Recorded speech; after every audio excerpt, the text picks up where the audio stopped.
Hello and welcome to the fourth part in our prep that we've been working on for your 3D assignment that we've been looking at for the last few weeks.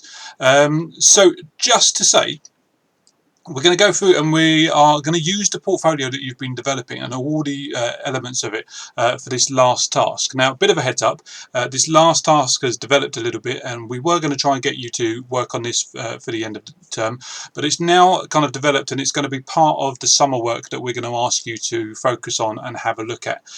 You're going to get this video from me today, obviously.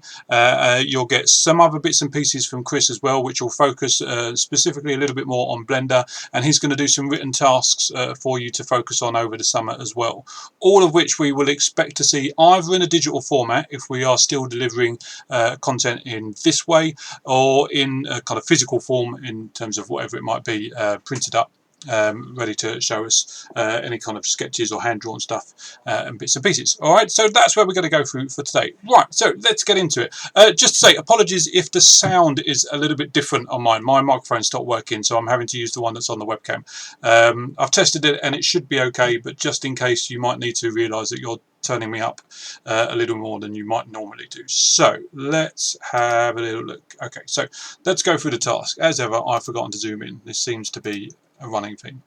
Okay, so we've got our scenario. We've gone through that. I'm not going to go through that again. You know what you're looking at. So we've got those objects that you've taken from your area, from your space, whatever it might be that you focused on, and that's what we're looking at today.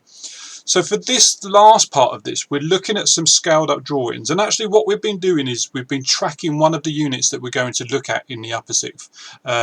So you've been doing very similar kind of planning work to what you will do in September. It will be on a different subject and scenario and whatever, so you will kind of be able to develop what you've done. So don't worry if it's kind of anything you've been hampered by lockdown or you want to improve on stuff. You're going to absolutely get that opportunity. This task isn't the last task, and it may seem like it is, but it's not. So this task is looking at doing some pre-visuals and some idea generation in a 3D form before you get to that final piece and that final creation of a 3D design. Okay, so we're going to be looking at some pre-visuals. Now there's three different ways that you're going to be able to complete this, and I'm going to go through each one with you. So there shouldn't be any reason why you can't complete this fourth task in the work that we've been looking at. Okay, whatever one you choose is absolutely fine. Okay, we've tried to structure it so that you've got access to it in whatever way. So we are looking at a form of a scale drawing of whatever object it is that you've chosen and developed. Okay, so first of all, if you are going to complete this task doing it by hand drawn, that's absolutely fine, but what we want you to do is consider scale. So we want it to be as in scale and in ratio as possible. So I've got an example there. If you do something that's half the size of the object, it will be a scale of 1 to 2. All right. For every 1 centimetre you draw on the page, it could be replicating 2 centimetres in real life. So you will need to measure accurately your object, whatever it is that you are working on, and you'll need to try and develop some measurements and a suitable scale so it fits on the sheet of paper that you've got. And you can do A4, you can do A3 if you want to. If you want to go bigger than that, you can, but remember, you might need to bring it into college, and equally I'm going to have to store it somewhere, so don't go too crazy. All right, so we've got some ideas of what you need to do, and what I want you to do is look at an appropriate angle first of all. So one that's going to try and get the biggest kind of content of your model in one kind of sitting, if you like. So it might be an overview angle, it might be a frontal angle or something like that, but something that's going to allow us to see the 3D element of it. So don't just do something flat, we need to make sure that it's 3D. So think of an appropriate view, an appropriate perspective on your image, on your model that you've chosen. And what I want you to do is think about how you're then going to do maybe different views of that. I'll say this again later when I go through the outcomes, but you've got to keep practicing. I've said that you need to be generating at least 2 to 3 drawings or designs on whatever you're doing. But the more and more you practice, the more you create, the more you have a go at, the absolute better you will become. All right, and that There's no shortcut, there's no way around that. That's how it works with 3D design. You've just got to keep practicing. So whether you're doing that as a hand-drawn task and trying to get your head around the geometrics of everything, great, go for it. Think about the scale, think about designs, think about the models that you're doing, push yourself, try and choose one of the trickier ones that you may have looked at so that you're trying different things. Don't worry if it doesn't work first time. The more you practice, the better you'll get. All right, so hand drawn, you can do it that way. So that's one way that you can submit your work, and you can choose one of these three. You don't have to do all of them, you can choose one. All right, the second one is probably the majority of where this video is going to go. Okay, and we're going to look at using something called Tinkercad, and it's a basic 3D setup. It's created by the same people that do kind of AutoCAD, and they create Maya as well, another 3D creation program that's similar to Blender. And it's able to be used online. You don't need to download anything, you just need to have a login and sign in, and then you can go through it. So I'm going to show you how you can start using that today in this video, and then you can take that on and see what you can do. So remember, we're not necessarily going to get the final designs of this or the final textures and materials. This is a pre-visual, so this is kind of what roughly it would look like. So if we needed to just drop it into a game engine, if we needed to drop it into a scene, then we could do that, and then we could come back to it later, finish it off in all its glory. But we know where it's going to sit, where it's going to work, if it's going to be something that's being interacted with, and all of that. So this is a previs. So let's have a little look at Tinkercad. So just before we go on to that, this is, oh, will it pick it up? It will. Okay, good. Sorry, I had to restart my machine halfway through, so let's zoom in on that. Why are you picking it up? There we go, that's what I wanted. Right, so this is a very quick Google search, as you saw on eBay, of the kind of old stereo that I have connected to my PC, and you've seen it in kind of different forms throughout this task already. Okay, so this is what I've got, and what I want you to use is use your reference material that you've got, that you've put into your portfolio for task 3. Okay, so this is one that I've just very quickly found so that I can access it easily, but you've got your portfolios and your templates, so choose a view from that, or take another picture if you want to get a better view so that you've got a nicer one that fits in with what you're doing and what you're working on. As long as you're using something that's in your portfolio and you can reference it later, then that's great, because it shows that progression throughout this task. Okay, so this is just the one that I'm going to use so that we've got a rough kind of look at what we're going through. Okay, so Tinkercad, nice and easy to find. You need to type in tinkercad.com. And it will hopefully come up to this page on here. So what you need is a Gmail account. I think it might use an Apple ID as well, but Gmail account, I think most of you will have one of those, so that you can sign up and jump into it. Okay, so go to this page and you can go to join now, and you'll see that you've got create a personal account. Create that one, don't worry about, I know it says students up here, but we're not making a class or anything at the moment, so just create a personal account and then go from there. Alright, I'm just going to sign into mine. Let's just go for, I'm just going back to full camera because it pings up all of my family's email addresses when I sign in, so it's not ideal. Seeing as this is going to go on YouTube and I don't want everyone to see it. So give me 1 second, and then we'll jump back to where we're going.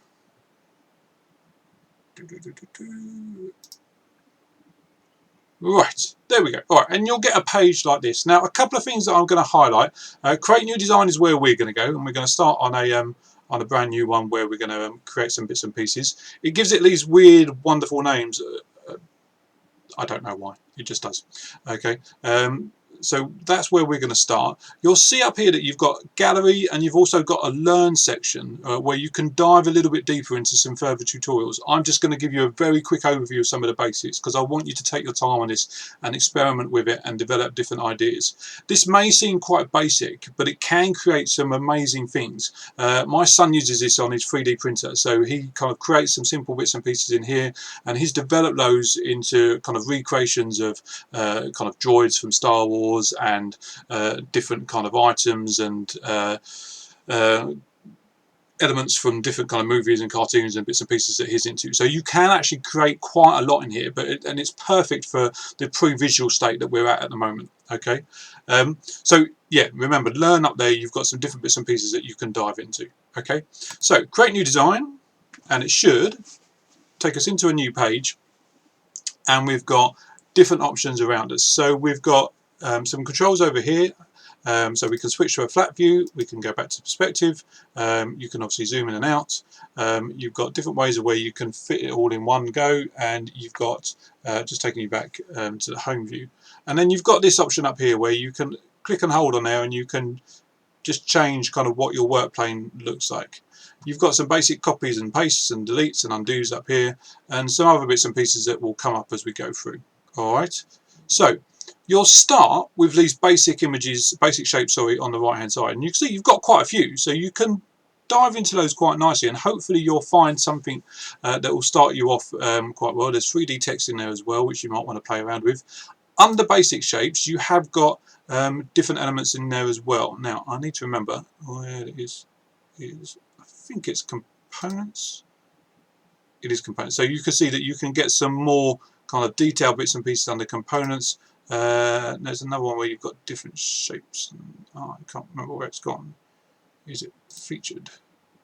There we go. Alright, so you can go under shape generators and features, and you'll see that you've got some slightly different ones in there. So you've got this spring idea, you've got this kind of different box up here, and you've got I think if you go into all, then it kind of gives you a whole load. So you've got some maps, you've got some walls, and you've got a whole load that you can go through. I'm hoping that because it's only a previs and we're just working on a basic design at the moment to get our understanding of 3D design, that you can find most of what you need under the basic shapes. Okay. Rulers, you can toggle on and off, if I remember rightly. Oh, maybe not. Okay, it might be good. I haven't got anything on there. Okay, we'll come back to that in a minute. Alright, so let's get going. So I'm going to bring in a box and stick it on my plane, and you'll see that straight away it's giving me some details in here about its size, its length, and so on and so forth, whether it's solid or whether it's kind of a hole, and I'm just going to start making a little grey box. So it's ideally trying to match my design that I've got there. Now it's not perfect obviously, but it's close enough, and you can see hopefully that you've got different ways that you can navigate around. So when we're selected on the object, we've got all these different handles, and you've got different rotate tools up here, so it can rotate on the different axes. You can also kind of just click on hold on there, so we get a different perspective. So I'm just going to tweak that ever so slightly, so we've got that on there. And then you've got the corners, which are the white blocks, and you've got your midpoints, which will kind of snap to the different axes, which are the black points. Okay, so you can stretch it out. So let's get my base. So I want it to be a little bit further out, a little bit further out. And what I want you to do is to work to scale. So you've got snap grids in there. You've got different ways that you can access your ruler up there. Have a play around with it. Measure out your bits and pieces so that you know what you're looking at, and then you'll get an idea. So I'm going to reduce that down at the top of it, if I remember rightly, that needs to be a little bit fatter.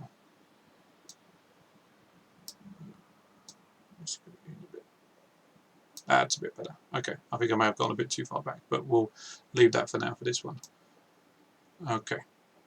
Alright, so we're selected on there, so I'm going to keep selected on there, and I'm going to duplicate that box, and it's just made another one right on top. And I should be able to just raise that up. I'm just going to create that little gap there, and then just shrink that top one down because that one's a bit shallower. About right? Yeah, that's about right. Okay, so you can see straight away we're starting to get some pre-visualization of what our object looks like, and we could even just take that and drop it into our game scenario. If we knew kind of what we were doing, we could label it up and bits and pieces, but I want you to kind of develop it a little bit further. So with Tinkercad you can play around with that a little bit more. Okay, so let's get that dial in if we can. So we've got this big dial on the front, so we need a kind of a big one at the back there, and then we need another one that kind of comes out of it. So let's see if we can create something similar. So let's grab a cylinder. Let's just rotate that round 90 degrees. There we go. And then if we, I think if I remember right, if you hold down Shift, yeah. So if you hold down Shift and hold one of the corner handles, then it will bring it down in proportion so that you can keep it right. Don't want it orange, that's a bit too crazy. just use that for now. Okay, there is a custom option in there so that you can go in and play around with it a little bit more, but we'll just use that for now. So let's grab this and stick it in there. Spin it around a little bit.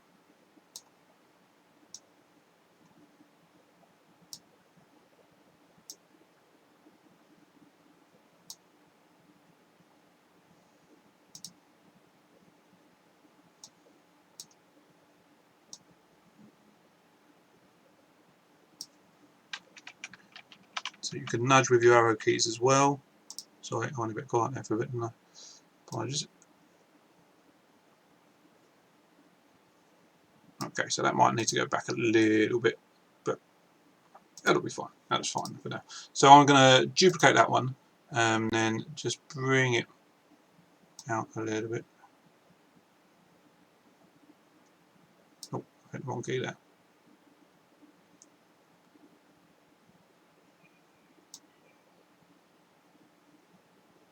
No, I've gone Pete's on there, sorry.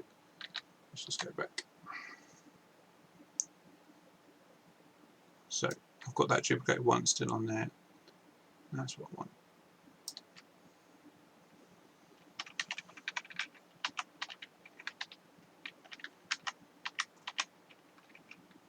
There we go. Let's go around to the front so I can see it. And I'll make that just a slightly different colour at the moment, just so that I can visualise it a little bit easier as we're looking.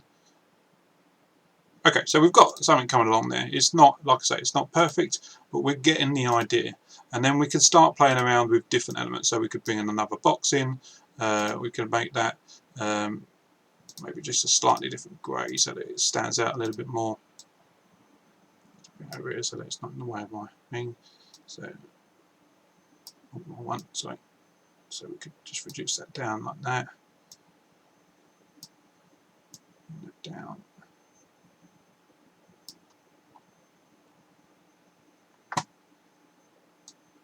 Take that in. Okay, and then we can start moving that around. Well, you need to kind of play around with your axes so you kind of get it in the right place.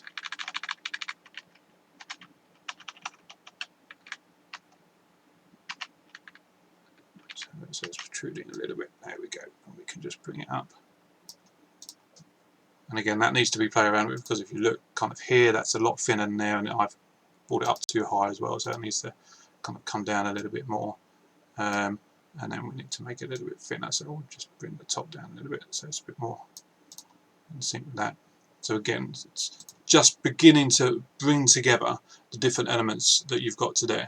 Right? So you've got an idea of what it's looking like and how it's going, how it's going to come together. And what it should do is it should kind of just save your work as you're going. So I think if we go back to our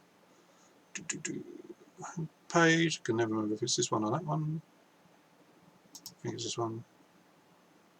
There you go, it will save it. So you can click back to your home page and it will save your design. There's one I was playing around with earlier, but there's our one that we've been working on for now. Alright, so and we're there and ready to go. And you can play around with the project and you can export it out in different ways. Can't remember what the different download elements are, but you can download it there. You can definitely export it out as an STL, which you could then take into Blender and play around with a little bit more as you go forward. Alright, so that's where we want you to be, kind of having a look either a hand-drawn version or having a look at a Tinkercad version of your models as you go through. See what you can create. Now what Chris is going to do is put some bits together for Blender as well. So the elements that we're asking you to complete in Tinkercad, if you want to have a go and you've got access to it, then you can do that in Blender. And you can push yourselves a little bit more, looking at the material side of things, looking at the textures kind of things as you go through. And we'll have some bits and pieces up there for you as you go through.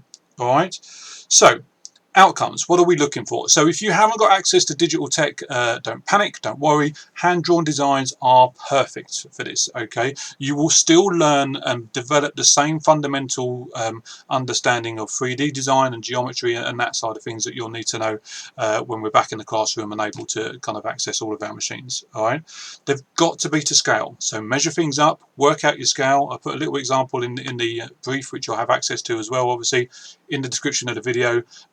Also in this email that you've opened this video up from. Okay, and try and do a number of different views of the same object, so 2 or 3 different views of the same object, and try and do multiple objects. Don't just stay safe with kind of square ones like my stereo is. Right? Think about how you might develop ideas for different shapes and different designs that you've been researching and putting together in your portfolios. Tinkercad is there. I've just given you a very brief overview of it. Have a look at the Learn section on there when you sign into it. Have a look at the blog as well and the gallery. You'll get some ideas of the different bits and pieces that people have done and created. And then, like I say, Chris is going to put some bits up in there for Blender. So if you want to, and you have been playing around with it during this lockdown period already, then you can do all of this in Blender. That is absolutely fine. That is what we will want you to do your final pieces in as we go into the upper sixth, and it's where we'll spend a lot of your time and your lessons as you go through. Like I say, there's a special note there. Like I say, remember, the more you practice and the more you kind of play around with this, the better you will become. Trust me. Okay. It's like anything. I know that's an easy thing to say, but especially with Blender, there's so many things that you can do with it and create with it. You'll never understand all of it, and that's the beauty of it. You're always learning something else. Chris and I are always finding different ways and different techniques that we kind of see students do that they might find, or that we see on our Twitter feeds, or on kind of designers and developers that we might follow, and bits and pieces like that. So practice as much as you can. If you do that, then you'll have this wealth of imagery and portfolio that you can choose from to show us your best bits and to show us how you've developed, and you can show where you started to where you ended up, which will be a fantastic thing to really kind of spend some time on over the summer. All right. Remember that in the upper sixth, all of the focus on your internal units is on a 3D design. Okay, we'll look at 3D modeling, which is where this comes from, 3D animation and 3D environments. Okay, and we will be using Blender and Unity to develop your understanding, your skills in that, alongside the external unit that we have to do in the upper sixth as well. Okay, so deadline for that, as you can see, is the start of September. So whenever we are back together in whatever form that takes in September, we want to see what you've done with this work and how you've brought all of the research and development ideas that you've done in tasks 1 to 3, and how you've put them into practice in this task 4. Okay. Ideally, put them together in a digital form in some format. So that could be a slideshow, it could be a blog, it could be a sway, however you want to work. That's absolutely fine. We just want you to have it in a digital form so that you've got it. For those of you doing the hand drawing option, we'd want to see your originals as well, but obviously we can't see those straight away. So snaps on your phone, make sure that they're clear. Think about your cropping, think about how you're laying that out. Don't just kind of do it sitting on your desk surrounded by loads of stuff. Think about how you're taking those images, get above it if you can, stand on a chair and be careful and take pictures from top down so that we can see them nicely. All right. Remember, Chris is going to put some bits and pieces up for Blender, and we'll put some bits and pieces up there as well for some written pieces as well for the summer stuff, and then we'll go from there. All right, so that's it for task 4. See how you get on. If you want to send us stuff early so that we can see some of your work and some of your designs, then our emails will be open obviously all the way through the summer, and we'll be able to have a look, and if you get stuck with anything as well, then you know you can always ask us questions. All right, so that's task 4 for the 3D modeling. Looking forward to seeing how you attack it and what you've been focusing on and developing, and what your final design choices are. All right, remember, any questions, then email them across and we'll go from there. All right, see you later.